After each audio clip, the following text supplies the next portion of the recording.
ترکوں اور عربوں کے تعلقات پہلی صدی ہجری میں خلیفہ ولید اول کے عہد خلافت سے شروع ہو گئے تھے، جب قتیبہ بن مسلم نے بخارا، سمرقند، خوارزم، فرغانہ، تاشقند اور کاشغر کے ترکی علاقے فتح کر کے وہاں اسلامی حکومت قائم کی تھی، لیکن ان فتوحات کا اثر ترکوں کے قبول اسلام پر بہت ہی کم پڑا اور وہ بدستور بت پرستی پر قائم رہے۔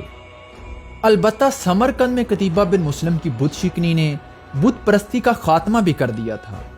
جب قتیبہ بن مسلم وہاں پہنچے تو انہیں بہت سارے بت خانے نظر آئے، جن کی نسبت عام طور پر یہ یقین کیا جاتا تھا کہ ان کے ساتھ بے ادبی کرنے والا فوراً ہی ہلاک ہو جائے گا۔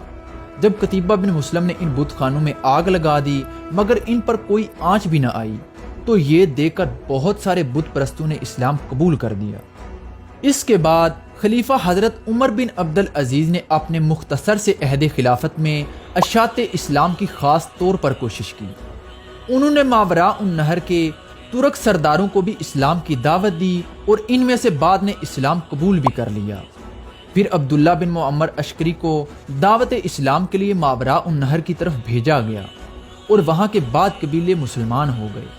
اس کے بعد خلیفہ حشام کے عہد خلافت میں ابو سعیدہ کی تبلیغ سے ماوراء النہر کے لوگ کثرت سے اسلام میں داخل ہوئے۔ سمرقند، بخارا اور اس کے آس پاس کے علاقوں سے جزیہ اور خراج کی رقمیں بیت المال میں بغداد آیا کرتی تھیں۔ خراج کے سلسلے میں ترکستان سے لونڈیاں اور غلام بھی بھیجے جاتے تھے جو رفتہ رفتہ اسلام قبول کرنے لگے۔ اس کے بعد عباسی دور خلافت میں سب سے پہلے خلیفہ منصور نے ترکوں کو فوج میں بھرتی کرنا شروع کیا، لیکن اس کے عہد میں ان کی جماعت بہت ہی قلیل تھی اور فوج اور حکومت میں صرف عربوں اور ایرانیوں کا اقتدار تھا۔ خلیفہ ہارون الرشید کے زمانہ خلافت میں اہل عرب اور اہل ایران کے درمیان جو حریفانہ کشمکش پیدا ہوئی، اس نے خلیفہ امین کے زوال کے ساتھ ساتھ عربوں کی قوت کا بھی خاتمہ کر دیا۔ خلیفہ امین کے بھائی خلیفہ مامون کے عہد میں جس کی ماں ایرانی نسل تھی، ایرانیوں کا زور بہت زیادہ بڑھ گیا تھا۔ خلیفہ مامون کے بعد جب معتصم خلیفہ بنا تو اس نے ایرانیوں کے اقتدار سے خائف ہو کر ترکوں سے مدد حاصل کرنا چاہی۔ چنانچہ خلیفہ معتصم کی ماں ایک ترک تھی، اس لیے طبعاً اسے ترکوں کی جانب میلان زیادہ تھا۔ چنانچہ اس نے ہزاروں ترک غلام خرید کر انہیں اسلامی تعلیم اور فوجی تربیت دی اور اب فوج میں ترکوں کی تعداد اور قوت تیزی کے ساتھ بڑھنے لگی۔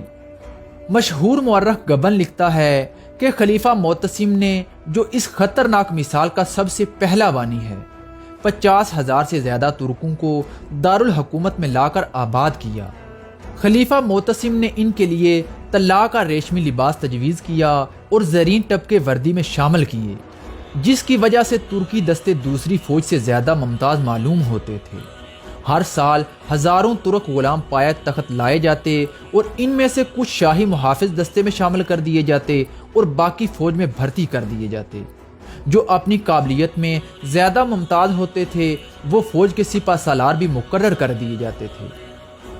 جیسے جیسے ترکوں کی قوت فوج میں بڑھتی گئی، عربی دستے کم ہوتے چلے گئے۔ ترکوں کو چونکہ خلیفہ کی خاص سرپرستی حاصل تھی، جس کی وجہ سے وہ کسی کی بھی پرواہ نہیں کرتے تھے اور بغداد کی سڑکوں پر بے تحاشا گھوڑے دوڑایا کرتے تھے، جس کی وجہ سے اکثر عورتیں اور بچے ٹکرا کر زخمی ہو جاتے تھے اور بعض اوقات ان میں سے کچھ مر بھی جایا کرتے تھے۔ اس لیے بغداد کے باشندے ان کے مظالم سے بہت جلد عاجز آ گئے۔ جب خلیفہ معتصم کے پاس ترکوں کی شکایات کثرت سے آنے لگیں تو اس نے فیصلہ کیا کہ ترکوں کے لیے بغداد سے باہر ایک فوجی چھاونی بنائی جائے۔ اس غرض کے لیے خلیفہ نے سامرا کا مقام پسند کیا، جو بغداد سے تقریباً 60 میل کے فاصلے پر واقع تھا۔ یہ مقام خلیفہ کو اس قدر پسند آیا کہ اس نے اس کا نام بدل کر سرمن رائے رکھ دیا اور عباسی خلافت کا دارالحکومت بغداد سے سامرا میں منتقل کر دیا۔ معتصم کی ترک نوازی کی وجہ سے رفتہ رفتہ ترکی شہزادے اور امراء بھی ترکستان سے آ کر سامرا میں آباد ہونے لگے، جن میں بعد بت پرست اور بعد آتش پرست تھے اور بعد میں مسلمان ہو گئے تھے۔ دارالحکومت میں رہنے کے بعد غیر مسلم ترکوں میں بھی اسلام پھیلنے لگا اور اس تعلق سے ماوراء النہر کے ترکوں میں جو اپنے وطن میں مقیم تھے اسلام کی اشاعت ہونے لگی۔ ترک سرداروں کے اسلام قبول کر لینے سے ان کے جرگے اور قبیلے بھی اسلام میں داخل ہونے لگے۔ چوتھی صدی ہجری بمطابق 10ویں صدی عیسوی میں ترک بطوع خاطر بکثرت اسلام قبول کرنے لگے۔ 920 عیسوی میں 2 لاکھ ترک گھرانوں نے اسلام قبول کیا۔ علامہ ابن اسیر کے بیان کے مطابق ماوراء النہر کی ایک ترکی قوم کے 10,000 گھرانے جو کاشگر کے نواح میں رہتے تھے اور اسلامی علاقوں پر دھاوے مارا کرتے تھے، انہوں نے 1043 عیسوی میں اسلام قبول کیا۔ خلیفہ معتصم کی وفات کے بعد ترکوں کا زور فوج و حکومت میں بڑھتا چلا گیا اور نوبت یہاں تک پہنچ گئی کہ بغداد کا تخت ترکوں کے ہاتھ میں تھا۔ نہ صرف تخت بلکہ خلیفہ کی زندگی بھی ان کے رحم و کرم پر تھی۔ ترکوں نے متعدد خلفاء کو ذلیل کر کے تخت سے اتارا اور بعد کو قتل بھی کر دیا، جس کا نتیجہ یہ ہوا کہ خلافت عباسیہ کا زوال سلطنت کے ہر حصے میں نمایاں ہونے لگا۔ مختلف صوبوں کے گورنروں نے پایہ تخت سے علیحدہ ہو کر اپنی اپنی خود مختار حکومتیں قائم کر لیں۔